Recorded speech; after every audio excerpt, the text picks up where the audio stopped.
Olá, hoje estamos aqui para dar algumas dicas de comportamento na realização da prova do vestibulinho da ETEC.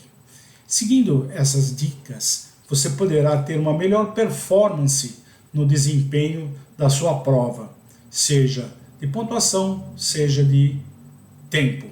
Então, essas são exatamente as informações que a própria prova fornece para vocês, mas que muitas vezes não é possível a leitura, o candidato está um pouco nervoso e acaba não se atentando a essas instruções. Eu sou o professor Edson Patané e estou aqui para auxiliá-los nos estudos para a realização do vestibulinho para a ETEC. Vamos a mais algumas instruções para o vestibulinho. Falar em instruções, essa é a primeira página do caderno de questões do vestibulinho. Então, o que tem nessa página? Tem uma série de instruções, que a primeira coisa que nós devemos ler ao iniciar o vestibulinho. Chegando na sala, ele vai te entregar um caderno, e a primeira coisa que vai ser pedido é para que você leia essas instruções. Como vocês podem ver, é uma folha um pouco extensa de instruções, né? E às vezes o aluno está ansioso para fazer a prova, não lê direito ou nem lê essas instruções. Acontece que essas instruções têm algumas dicas de melhora de performance do vestibulinho, né? Por exemplo, como não ser desclassificado, como não perder questões durante a resposta. Então, para adiantar esse expediente lá no vestibulinho, nós vamos então passar para vocês o que diz essas instruções. Então, assim, quando vocês chegarem na hora da prova, vão estar um pouco mais preparados, já sabendo o que está escrito lá, então diminuir um pouquinho a ansiedade disso. Então, primeira coisa, então antes de iniciar a prova, o que ele pede? Para você ler atentamente as instruções e aguardar a ordem do fiscal para iniciar o exame. Então, eu não posso abrir aquele caderno antes da informação do fiscal que eu possa iniciar a prova. Então, ele diz que o caderno contém 50 questões em forma de testes e a prova terá duração de 4 horas. Nos últimos tempos tem sido sempre isso, 50 questões com duração de 4 horas. Após o início do exame, você deverá permanecer no mínimo até às 15h30, considerando que a prova começou às 14h. Então, antes das 15h30, não pode sair da sala. Agora, não precisa se preocupar muito com isso, porque o fiscal, normalmente, ele escreve na lousa horário de início, horário de saída mínima e horário de término. Só ele precisa ficar atento para não exceder esses tempos, né? Você vai receber do fiscal da prova a folha de respostas definitiva. Quando receber a folha de resposta definitiva, primeira coisa, verifica se os seus dados estão corretos, nome, etc. Todos os dados pessoais, tá? Verifique se são os seus. Uma vez que você verificou que está tudo correto, lá no local assinatura do candidato, vai lá e coloque a sua assinatura. Cuidado com essa folha de resposta definitiva, tome muito cuidado com ela, não dobre, nem amasse, tá? Mexa o mínimo possível nela para evitar que haja algum problema com essa folha na hora de passar pelo leitor óptico. Cada questão contém 5 alternativas, A, B, C e D. Somente uma é correta. Então, se você achar 2 corretas, você está errado. Uma só, você vai ter que escolher uma só para lançar na folha de resposta. Todas as questões devem ser respondidas. Por quê? Porque porque ele vai computar essa questão. Então, você não sabe uma questão. Então, chuta essa questão, porque talvez você tenha um pouquinho de sorte e você tenha aumentado a sua nota aí, se acertar essa questão. No caderno de questões, existe uma série de espaços em brancos, né, que é colocado propositalmente para você utilizar isso para rascunho. Então, nesse caderno você pode escrever, rabiscar, rasurar, né? Então, pode brincar à vontade com esse caderno. Uma vez que todas as questões estiverem respondidas, você primeiramente precisa passar as alternativas para a folha de resposta intermediária, que se encontra na última página desse caderno de questões. Então, vai lá na última página, tá? Destaca, eu recomendo que você destaque essa folha para ir preenchendo essa folha de respostas intermediária, que é essa aqui, né? Por quê? Porque as questões estão distribuídas em 24 páginas, né? Então você tem que, se você ficar só com uma folha, você tem que ir e voltar, tá? Então já passa nessa aqui, depois confere. Não precisa, nessa folha intermediária, não precisa preencher o quadradinho assim, põe um X só em cima de cada questão, tá? Aí confere com o que está lá no caderno depois, se você transcreveu corretamente, e aí sim você vai para o caderno, para a folha de respostas definitiva. Aí tem que preencher com tinta preta ou azul, tem que preencher a quadrícula completamente, como está aqui no exemplo, tá? Então, como eu já disse antes, não pode assinalar mais de uma alternativa, não pode rasurar, não pode apagar, não pode passar branquinho, nada lá. Essa folha de questões definitivas, o que você colocou lá, ficou, né? E não tem como repor essa folha, trocar essa folha, porque essa folha é personalizada para cada aluno. Aí terminou de preencher, conferiu, tá?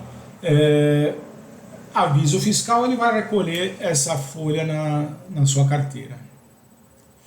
Bom, algumas recomendações importantes, né, sobre o momento que o candidato estiver realizando a prova. Não pode usar equipamento eletrônico de jeito nenhum. Que equipamento eletrônico? Calculadora, telefone celular, computador, tablet, reprodutor de áudio, máquina fotográfica, filmadora, equipamento eletrônico, ponto eletrônico, nada, radiocomunicador, né? Então, fiquem atentos a isso. Chapéu, boné, lenço, gorro, máscara fechada que impeçam visualização do rosto, tá? Óculos escuros também não podem. Também uma outra coisa que não pode utilizar é corretivo líquido ou em fita, ou qualquer outros materiais estranhos à prova.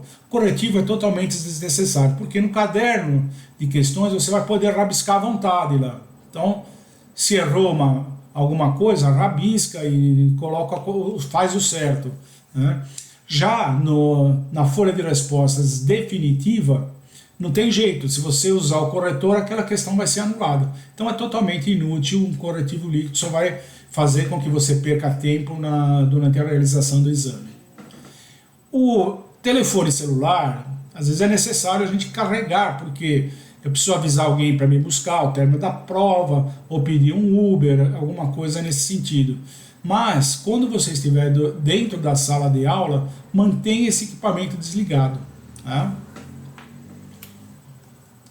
Bom, se não forem cumpridas as normas que regem o processo seletivo, também o aluno poderá ser desclassificado, né? O candidato será desclassificado.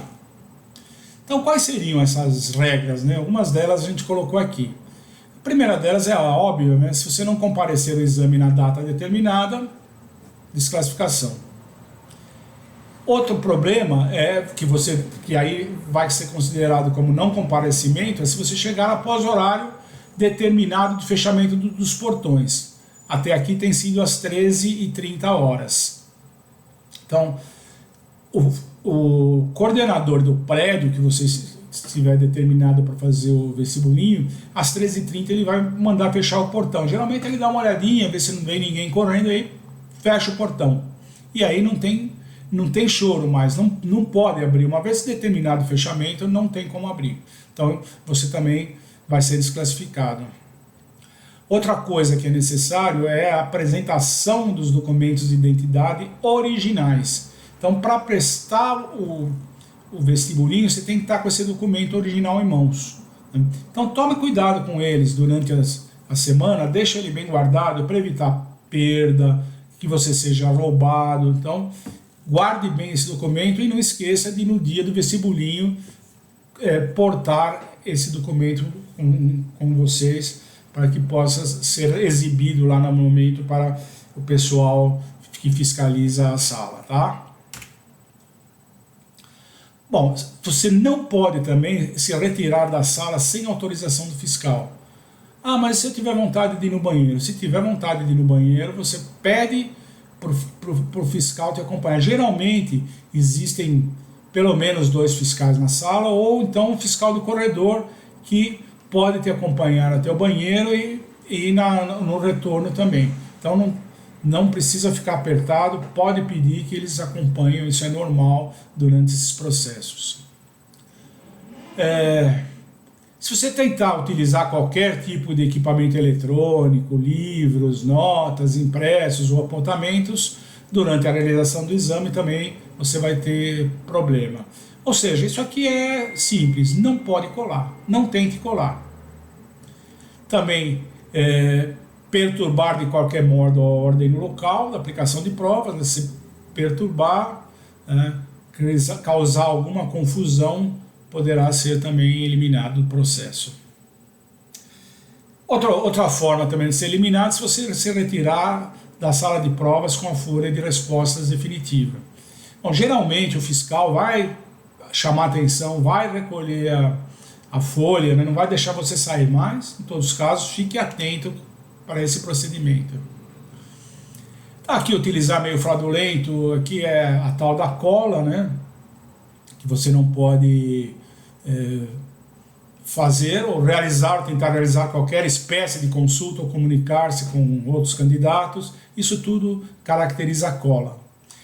E outro item também é não atender às orientações da equipe de aplicação durante a realização do exame. Poderá ser desclassificado. Que tipo de orientação ele vai dar? Pode abrir o caderno, o horário da prova terminado, apresente o documento. Então, essas orientações, né, são as básicas. Tá? Se tiver alguma orientação, o candidato sempre deverá respeitar o fiscal da prova. Né?